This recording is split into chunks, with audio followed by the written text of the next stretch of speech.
이스라엘의 영원한 전쟁, 팔레스타인 연대운동, 그리고 반제국주의 투쟁. 혁명적 공산주의 인터내셔널 동맹 RCIT 2025년 7월 24일 1. 2023년 10월 7일 팔레스타인 봉기와 중동에서의 이스라엘의 영원한 전쟁은 전 세계로 확산되는 대규모 팔레스타인 연대운동을 촉발했다. 이 운동은 1960년대 후반 1970년대 초 베트남 전쟁 반대 운동과 맞먹는 규모와 역사적 중요성을 지닌다. 이 운동은 대체로 자발적인 성격을 지니며 무슬림 국가들에서 가장 강력하고 상당한 이주민 인구가 있는 서방 국가들에서도 강세를 보인다. 무슬림 세계에서는 다수의 소부르주아, 민족주의 및 이슬람주의 세력이 이를 지지하며 서방 국가에서는 주로 무슬림 이주민 단체들과 시온주의 지배계급의 압력에 굴복하지 않는 좌파 노동조합 세력이 중심이다. 2. 이 운동은 반복적이고 심각한 탄압에 직면해 왔다. 요르단에서는 왕정이 매주 암만 주재, 이스라엘 대사관 앞에서 집회를 이끌던 주력 세력인 무슬림 형제단을 금지했다. 영국에서는 스타머 노동당 정부가 비폭력 단체이자 친이스라엘 기업 인프라에 대한 직접 행동을 벌여온 팔레스타인 행동을 불법화했다. 여러 서방 국가에서는 팔레스타인 연대 활동가들이 재판에 회부되었으며 그 중에는 우리 조직의 국제석이 미하엘 프레프스팅 동지도 있다. 그는 테러 행위의 승인 및 선동 혐의로 징역 6개월의 집행유예를 선고받았다. 3. 팔레스타인 연대운동은 본질적으로 이질적이다. 여기에는 공산주의자와 이슬람주의자, 아랍민족주의자와 좌파 개혁주의자, 하마스 지지자부터 자유주의적 평화주의자까지 포함된다. 혁명적 공산주의 인터내셔널 동맹 RCIT은 이 운동의 시작부터 적극적으로 참여해왔으며 이 운동의 폭넓은 통일전선적 성격을 항상 환영해왔다. 4. 동시에 혁명적 공산주의자들은 투쟁에서 잘못된 역할을 하는 사상과 세력을 비판해야 한다. 중요한 사례는 다음과 같다. 유엔에 대한 환상. 유엔이 중동에서 이스라엘의 영원한 전쟁을 멈출 수 있는 기구라는 믿음은 널리 퍼진 환상이다. 그러나 유엔은 부르주아 정부들의 집합체이며 각종 결의안에 대해 거부권을 행사할 수 있는 5개 제국주의 열강이 지배한다. 이 중에는 이스라엘의 오랜 동맹인 미국도 포함된다. 설령 유엔이 이스라엘을 규탄하는 결의를 채택하더라도 열강의 의지에 반해 이를 실행할 힘은 없다. 이스라엘이 모든 제국주의 열강과 정치 경제적 관계를 맺고 있다는 사실은 널리 알려져 있다. 우크라이나에 대한 러시아의 침략을 유엔이 막지 못한 것도 그 무력함의 또 다른 예다. 열강들은 국제사회라는 이름으로 결의를 내고 실행에 나서지만 그것은 주로 세계 남반구 반식민지 종속국가에 대한 것일 뿐이다. 2006년 유엔 안전보장이사회가 이란의 핵개발 계획을 이유로 제재를 부과한 것이 그 대표적 사례다. 반면 이스라엘은 9200기의 핵무기를 보유하고 있음에도 제재를 받은 적이 없다. 자유주의 서방 정부에 대한 환상. 일부 서방 정부의 스페인, 노르웨이, 아일랜드는 미국, 영국, 독일과 달리 이스라엘의 가장 잔혹한 행위에 외교적 항의를 표시했다.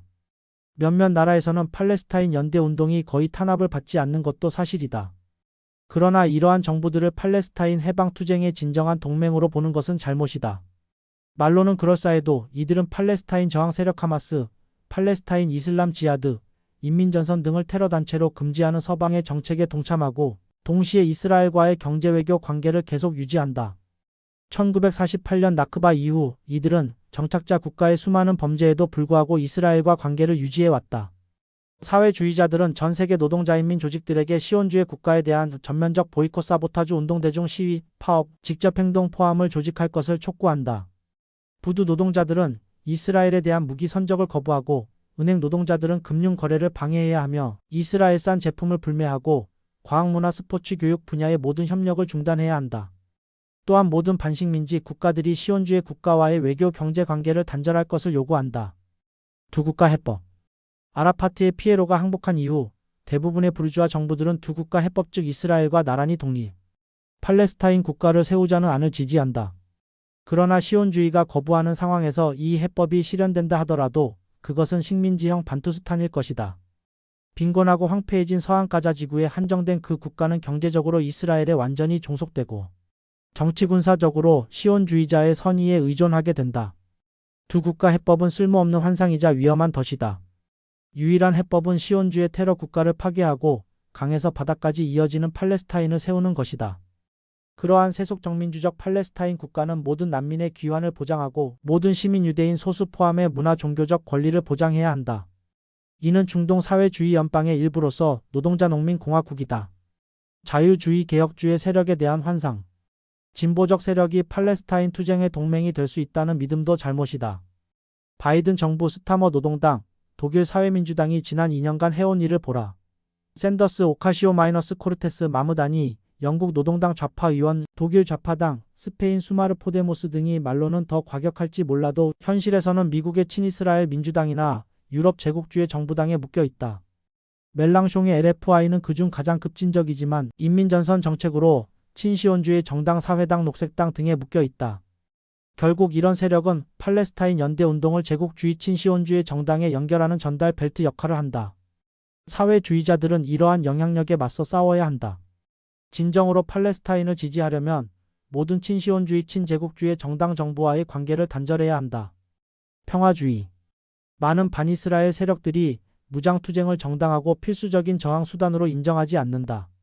그 결과 하마스 후티 이란과 시온주의 침략자 간의 전쟁에서 이들 편에 서기를 거부한다. 평화주의는 수치스럽고 위험한 입장이다. 스파르타쿠스 아리스토니코스 황건적, 세계 각지 농민봉기, 프랑스 혁명, 러시아 혁명, 20세기 반식민. 해방투쟁에 이르기까지 역사는 억압받는 자들이 폭력에 폭력으로 맞서지 않고는 승리할 수 없음을 보여준다. 해방투쟁의 폭력에 반대하는 자들은 의도와 상관없이 억압자의 객관적 대리인이다. 사회주의자들은 연대운동 내 평화주의 영향력과 맞서 싸워야 한다. 동시에 RCIT는 무장투쟁에 군사적으로는 동조하되 이를 이끄는 소부르주아 세력에는 정치적 지지를 주지 않는다. 게릴라주의. 무장투쟁의 필요성을 인정하면서도 게릴라 전술만으로는 승리할 수 없다고 본다. 무장투쟁은 대중의 조직동원과 결합되어야 하며 전투원들은 대중 속에서 대중의 통제를 받아야 한다. 현재 이스라엘의 집단 학살 상황에서 팔레스타인 저항 세력의 전술 선택 폭이 좁다는 점은 이해한다. 그러나 이스라엘과 제국주의 열강의 군사적 우위를 감안하면 해방투쟁은 단일 국가 혹은 가자지구와 같은 소규모 지역에 한정되어서는 안 된다. 억압자를 무너뜨리려면 친제국주의 정권을 전복하고 노동자 농민 정부를 수립하는 아랍혁명과 전 세계적 대중동원을 통한 포괄적 보이콧 사보타주가 필요하다. 부르주아 아랍 정부에 대한 환상. 일부 세력 하마스, 무슬림 형제단 등은 자국 정부에 압력을 넣으면 팔레스타인 해방에 도움이 될 것이라 본다. 사회주의자들은 이러한 정부들의 이스라엘과 단교하고 팔레스타인 저항에 지원 무기를 제공하라는 압력을 지지한다. 그러나 이 체제들은 정착자 국가에 일관되게 맞설 수 없다. 시시 군사독재 요르단 모로코 걸프 왕정, 레바논. 종파주의 정권 등은 제국주의 세계체제에 통합되어 있고 열강에 정치 경제적으로 의존한다. 대중평의회와 민병대를 기반으로 한 노동자 농민 정부만이 인민전쟁을 수행할 수 있다. 저항의 축에 대한 환상. 이란이 주도하는 시아파 중심의 느슨한 동맹저항의 축이 이스라엘 침략을 막을 것이라 기대하는 이들도 있다. 그러나 이란 자본주의 성직자 독재는 자기 보존이 우선이며 헤즈볼라와 이라크 친이란 세력도 자국 내 권력 분점에 몰두한다. 그 결과 하마스 헤즈볼라가 공격받을 때도 2025년 6월 이스라엘 미국이 이란을 공격했을 때도 후티 제외 저항의 축은 아무것도 하지 않았다. 더구나 이란 헤즈볼라는 시리아 인민을 끝까지 탄압한 아사드 독재를 지지한 치명적 범죄를 저질러 무슬림 대다수 순위파로부터 돌이킬 수 없는 고립을 자초했다. 5. 혁명적 공산주의자들은 시온주의 제국주의 침략을 격퇴하기 위해 다른 세력과의 폭넓은 실천적 연대를 지지한다. 이는 레닌 트로츠키 시기의 코민테른이 발전시킨 반제국주의 통일전선 전술에 부합한다. 통일전선 전술은 개혁주의 소부르주아 세력, 특정 조건에서 피억압, 민족의 부르주아 세력과도 공동행동을 포함할 수 있다. 핵심은 실천에서의 단결이 정치적 독립성과 비판의 자유를 보장하는 조건에서만 가능하다는 점이다. 이는 팔레스타인뿐 아니라 제국주의 국가를 포함한 전 세계에 해당한다. 6. 그러나 이러한 통일전선은 서로 목표 전술이 다르기 때문에 사회주의자와 개혁주의 소부르주아 세력 간의 충돌을 수반한다. 따라서 사회주의자들은 정치적 반대 세력의 잘못된 노선을 비판하고 대안을 제시해야 한다. 시온주의 제국주의를 꺾으려면 일관된 계급투쟁 전략이 필요하다는 점을 설명하고 최종적으로 개혁주의 소부르주아 지도부를 혁명적 지도부로 교체해야 한다. 7. RCIT는 연대운동이 여전히 시온주의 침략에 맞서 대중을 동원하는 한 이를 분열시키는 전술에 반대한다. 지금의 상황은 1917년 치머발트 운동에서 제3인터내셔널 창립이 시급했던 때와 다르다. 팔레스타인 연대운동은 새로운 인터내셔널의 핵심이 아니며 광범위한 통일 전선으로서 영원한 전쟁을 중단시키는 한정된 목표를 가진다. 8. 팔레스타인 연대운동에서 핵심 과제는 반제국주의 반시온주의 폴중심축을 형성하는 것이다. 이는 시온주의 국가를 팔레스타인 국가로 대체하고 시온주의 제국주의 침략에 맞서 싸우는 인민의 무장투쟁 편에 서는 세력과 혁명가들이 함께하는 전선을 의미한다.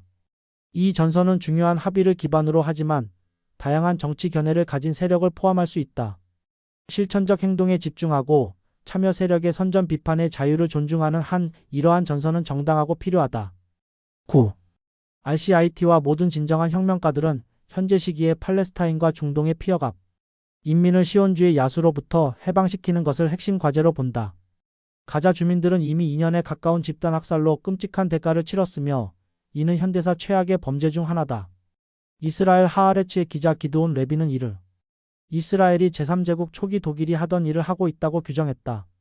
팔레스타인 인민의 영웅적 저항투쟁을 사회주의적 전망과 결합해 지지하는 것은 모든 자칭 마르크스주의자 반제국주의자의 리트머스 시험지다.